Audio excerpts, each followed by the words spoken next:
Hello সবাই, সবাই কেমন আছো? তো আজকে আমি একটা টুটি ফুটি রেসিপি নিয়ে তোমাদের সামনে চলে আসছি। প্রথমে একটা এরকম কাঁচা পেঁপে নিয়ে পেঁপেটাকে ভালো করে ছুলে নিয়ে একদম ছোট ছোট টুকরো করে কেটে নিব। তারপর এই পেঁপেগুলোকে ভালো করে জল দিয়ে ধুয়ে নিয়ে জলে সেদ্ধ করে নেব। সেদ্ধ হয়ে গেলে আমি একটা চিনির শিরা তৈরি করে নেব। শিরাটা তৈরি করার জন্য আমি 1 কাপ জল আর 1 কাপ চিনি সমপরিমাণ দিয়ে এটাকে ভালো করে জাল করে নেব।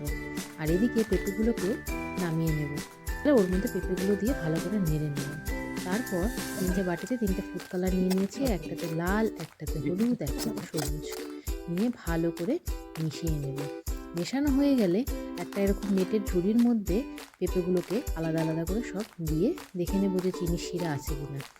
না থাকলে তারপরে ছেঁকে সব পেঁপেগুলোকে আলাদা করে একটা প্লেটের মধ্যে নামিয়ে নেব।